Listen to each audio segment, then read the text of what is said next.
নমস্কার, আর village cooking and ব্লগে স্বাগত জানাচ্ছি নতুন একটা রেসিপি দেখার জন্য। দেখুন এগুলোকে কি নিয়ে এসেছি। এগুলো হচ্ছে মাশরুম, আমরা গ্রামে এগুলোকে পাতাল ফুল বলে থাকি। এটা কিন্তু আমাদের চ্যানেলে সব থেকে দামি একটা রেসিপি আজ আমি করছি। তো এগুলোকে আমরা গ্রামের মানুষ খুব বেশি একটা মূল্য দেই না, সেরকমভাবে খাওয়াও হয় না, কিন্তু এগুলো টাউনের দিকে প্রচুর দামে বিক্রি হয়। তো এই মাশরুম আজ আমি রান্না করব, আর একদম সহজ পদ্ধতিতে দারুণ টেস্টি করে রান্না করব। খেতে কিন্তু অসাধারণ লাগে এই মাশরুম। তাহলে চলুন এই রেসিপিটা আমি কি করে করছি আপনারা দেখতে থাকুন। সবার আগে এগুলোকে পরিষ্কার করে ধুয়ে বেছে কেটে নেব। প্রকৃতির থেকে তৈরি একদম ফ্রেশ মাশরুম এগুলো।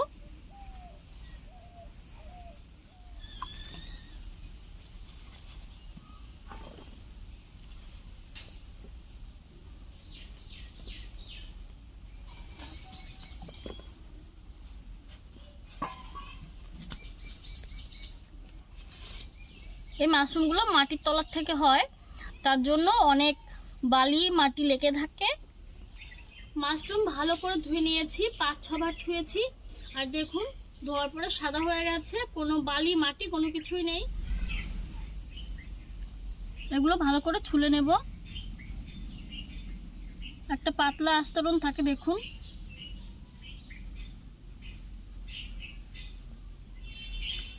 তো আমি বটি দিয়ে ছুলে নিচ্ছি, আপনাদেরকে একটু দেখাচ্ছি, আপনারা ছুরি দিয়েও ছুলে নিতে পারেন।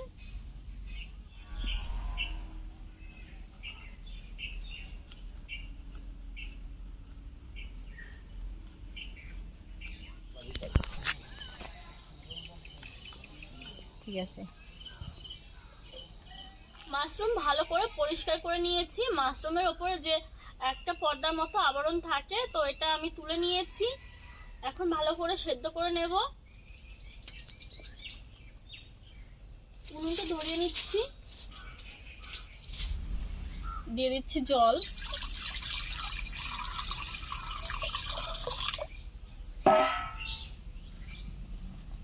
ছুলে রাখা মাশরুমগুলোকে দিয়ে দিচ্ছি।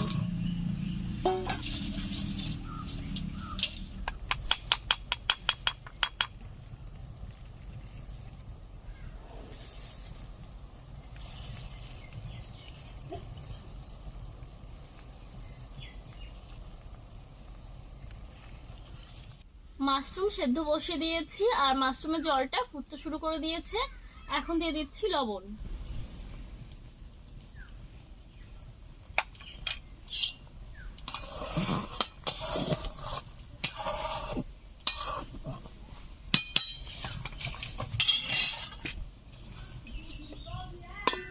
ঢাকা দিয়ে সেদ্ধ করে নিচ্ছি।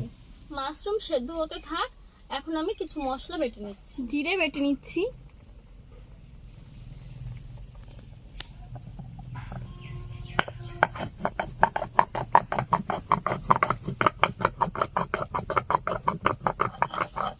জিরে বেটে নেওয়া হয়ে গেছে। এখন বেটে নেব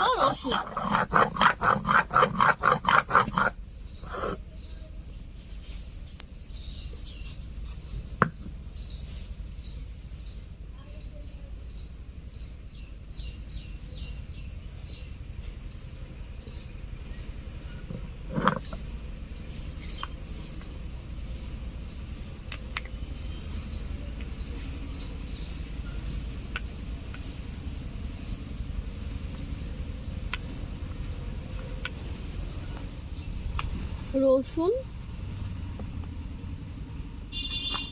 রসুন আর আদা একসঙ্গে বেটে নিচ্ছি।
এখন বেটে নেব পেঁয়াজ।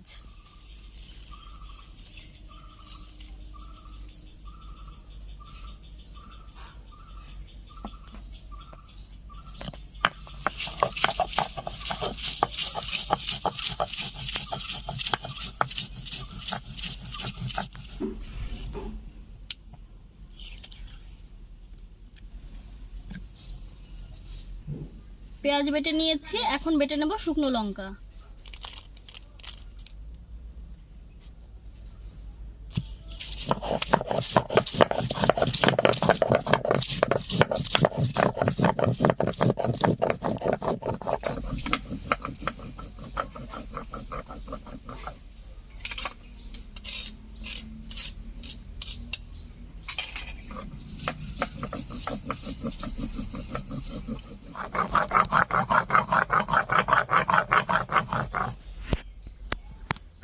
শুকনো লঙ্কাও বেটে নিয়েছি।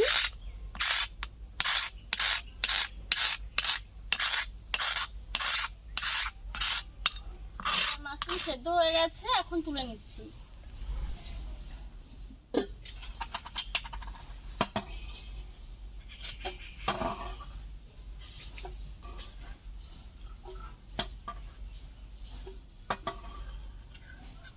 সেদ্ধ করে নিয়েছি, এখন আরো একবার ভালো করে জল দিয়ে ধুয়ে নেব। এরপর ছোট ছোট টুকরো করে নেব। কড়াইটা ধুয়ে বসিয়ে নিয়েছি, দিয়ে দিচ্ছি সরিষার তেল।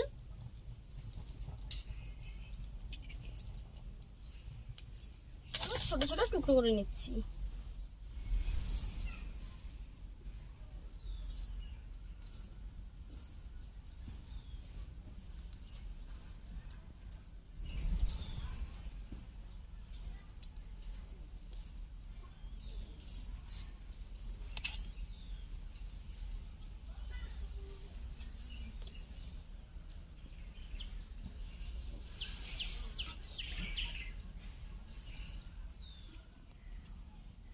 কড়াইতে সরিষার তেল দিয়েছি, আর তেল গরম হতে হতে আমি এই মাশরুমগুলোকে ছোট টুকরো করে নিচ্ছি।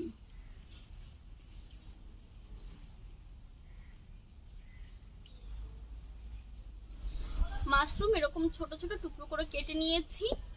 এখন ফোড়নে দিয়ে দিচ্ছি দুটো তেজপাতা আর সাদা গোটা জিরে।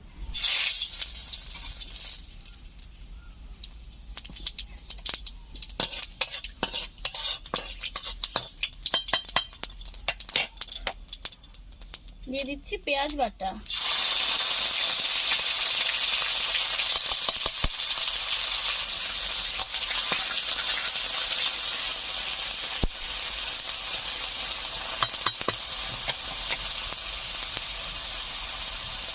আদা রসুন বাটা,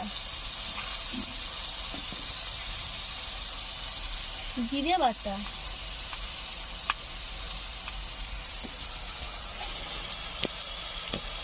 শুকনো লঙ্কা বাটা,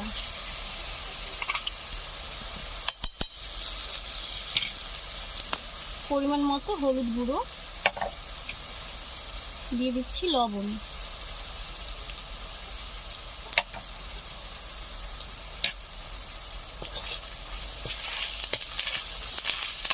সমস্ত মশলা ভালো করে কষে নেব।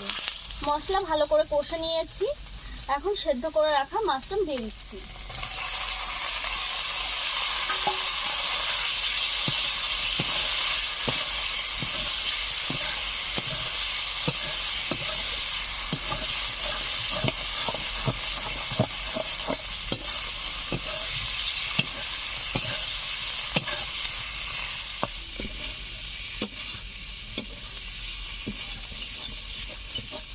মশলা আর মাশরুম একসঙ্গে ভালো করে কষে নিয়েছি।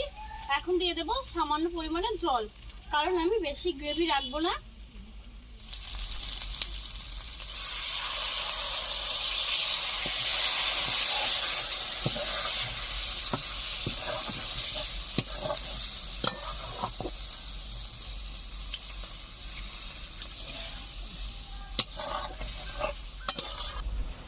দেখুন গ্রেভি ফুটতে শুরু করে দিয়েছে। এখন দিয়ে দিচ্ছি মিট মশলা গুঁড়ো,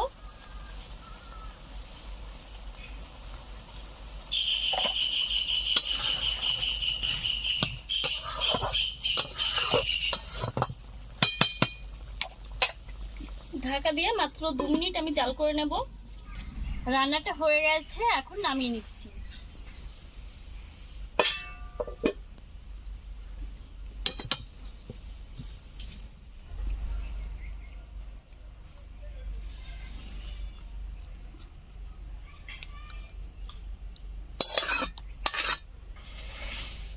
রান্নাটা হয়ে গেছে। অনেকে এই রেসিপিটাকে আমরা বলি পাতাল ফুলের রেসিপি, আবার অনেকে বলি ভুঁই ফুলের রেসিপি, আবার এটাকে মাশরুমও বলা হয়। তো এই রেসিপিটা আমার দর্শক বন্ধুদের কাছে কেমন লেগেছে অবশ্যই কিন্তু আমাদেরকে কমেন্ট করে জানাতে ভুলবেন না। আর এই ধরনের আরো খাঁটি গ্রাম বাংলার নিত্য নতুন রেসিপি পাওয়ার জন্য এখনই সাবস্ক্রাইব করুন আমাদের চ্যানেল আর ভিলেজ কুকিং অ্যান্ড ব্লগ। আর এই চ্যানেলের আরো নিত্য নতুন ভিডিওর আপডেট পাওয়ার জন্য পাশে থাকা বেল বাটনটি ক্লিক করুন, তাহলে আমরা ভিডিও আপলোড করার সাথে সাথে আমাদের সব ভিডিও পৌঁছে যাবে আপনাদের মোবাইলে। আপনারা একটা ভিডিও মিস করবেন না। আমাদের এই ভিডিওটি আপনাদের মূল্যবান সময় দিয়ে দেখার জন্য আপনাদেরকে অসংখ্য অসংখ্য ধন্যবাদ। আপনারা সুস্থ থাকুন, ভালো থাকুন। নতুন কোনো রেসিপির সঙ্গে কাল আবার হাজির হব। টাটা।